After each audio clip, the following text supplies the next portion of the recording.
to today's podcast focusing on the admissions process into third level, and I'm delighted to be joined by our admissions officer, Norrie O Callaghan, and Norrie is going to be on hand for the next 20 minutes or so to answer questions in relation to entry requirements, points, and so much more. So Norrie, you're very welcome to today's episode. No problem, Daniel. Welcome. How are you?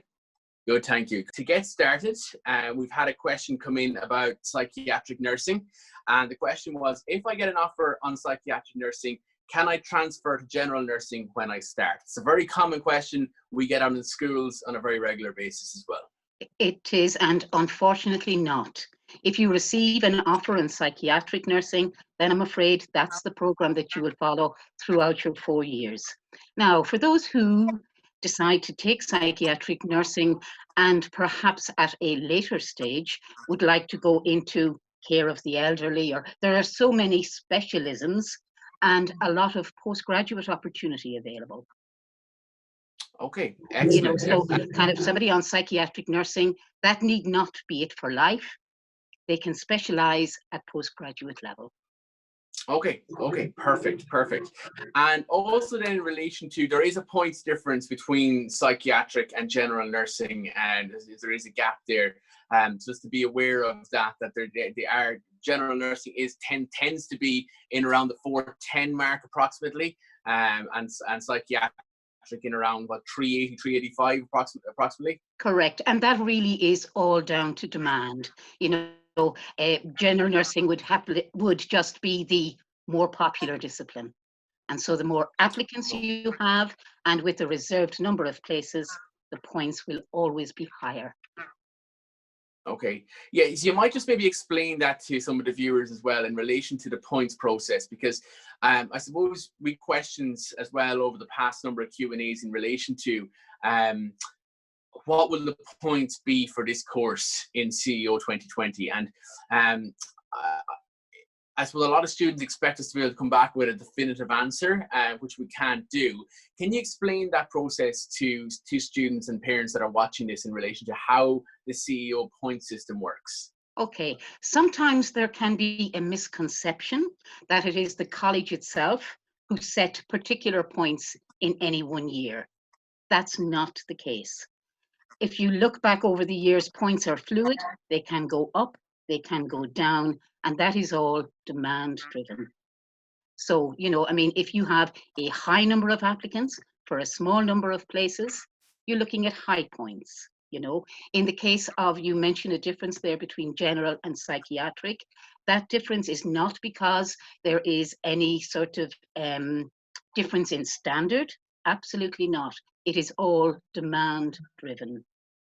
So this year will be like any other year. I know it's a very anxious time for students and sort of leaving certificate and how things will pan out. But we would expect that for nursing, it should come in or around the same. Maybe a very slight reduction, but not a huge amount.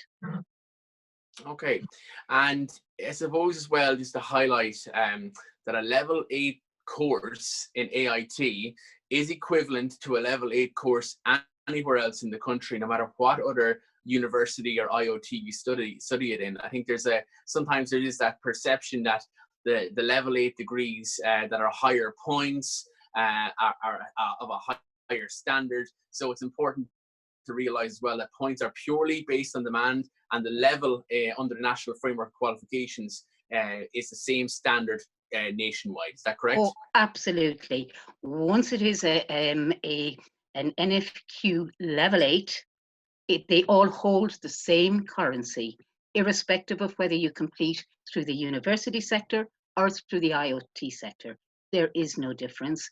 And the IoT sector would have the advantage of perhaps being more practically orientated when it comes to engineering and science. It would have the advantage of work placements. It would have the advantage of laboratory practice and all that side of things, which is very valuable ultimately to employers. Okay, excellent. Yeah, and that's what, again, we've been reiterating that message, I suppose, over the past number of live Q&As as well, to emphasize the importance of work placements and that practical element. Moving back to some of the questions that we've received in relation to this Q&A. A student has written in to ask, I've applied to the the pharmacy technician course, and I need a science subject. Is geography okay? I'm afraid not, Daniel. The science subjects would actually be biology or chemistry or physics or agricultural science. Geography, I'm afraid, doesn't come into the science category. Nor does the home economics, social and scientific. It's got to be one of the what we refer to as core science subjects. Okay, perfect. I'm doing my PLC to get a place in veterinary nursing. Is it hard to get into veterinary nursing course? Is it hard to get into that course? Well, entry is very competitive. There are 48 places available on the program, for which in the region of 6 places would be reserved for QQI applicants. Now, you can come with a QQI award in any discipline. Doesn't have to be in animal care, but I'm afraid competition is quite high, and realistically it's only those who would have 8 modules at distinction who would realistically be competing for a place. Okay. And when it comes to these offers, the offers issue on a random selection basis. So in other words, we could have perhaps 80 to 90 presenting with 8 modules at distinction. Those candidates go into a central pot and 6 are randomly selected. So I'm afraid, yes, indeed, veterinary nursing tends to be quite competitive. And it's the scenario for general nursing and psychiatric nursing? General and psychiatric would be equally as competitive, yes. We would have 4 places available on each of the nursing disciplines. You know, so overall, it's quite small, you know, but the reserved QQI places in all of the colleges is equally as small. It makes it quite competitive. So if you're a QQI student watching this today, I suppose the important message is to try and aim for all distinctions within your award, and then hope for a place to be offered. But as you mentioned, it is a very, very competitive process with a huge number of applicants each year coming through the QQI route. Correct. And you know, the important thing is that if nursing is really what you want to do, then make sure that you insert up to 10 preferences. Don't confine yourself to just one school of nursing. Put it down for each and every one of them, because, you know, competition is just, it's so fierce in each college that the more times you mention it, the more chance you have of striking it lucky. Okay, excellent. Next question is, I'm doing my Leaving Cert and I have an exemption in Irish. What course will I not qualify for? Well, in relation to AIT, you will qualify on the basis of a language, English or Irish. So if you have an exemption in Irish, you'll still compete on the basis of English. So no, it won't sort of mean that you can't meet eligibility for a program. Okay, so the exemption in Irish, once you have English, you need not worry about that. Okay, and there's no international language required for any course in AIT? There's no. Okay, perfect.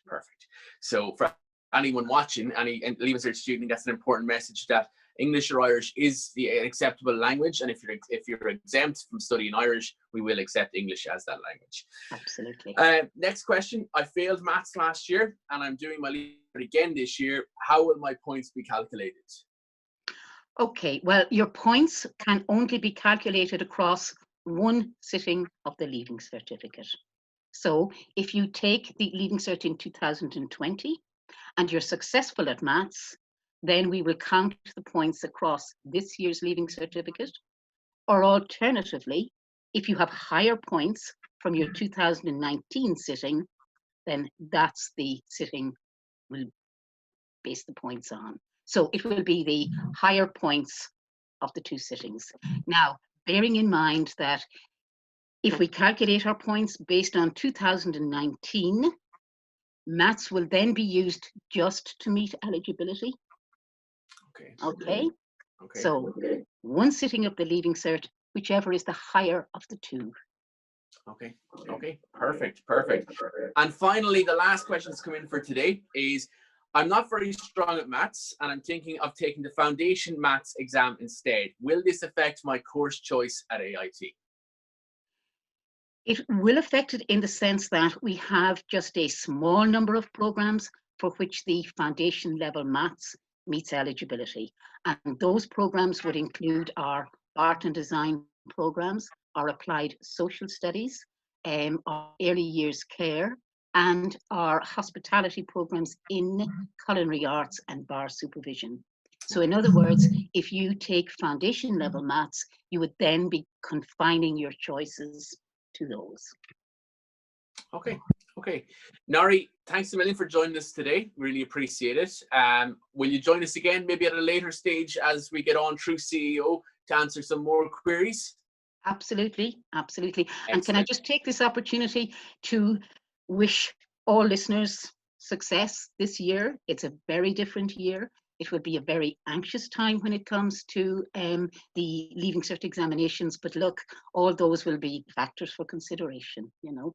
Absolutely. And as I mentioned previously as well, our doors are closed on campus, but we're still very much in operation to try and help students through this difficult time in order to try and give them as much information about course choices and about modules and work placements and whatnot. So lots of information still available through this difficult time. So Norrie, thanks a million for joining me. I really appreciate it.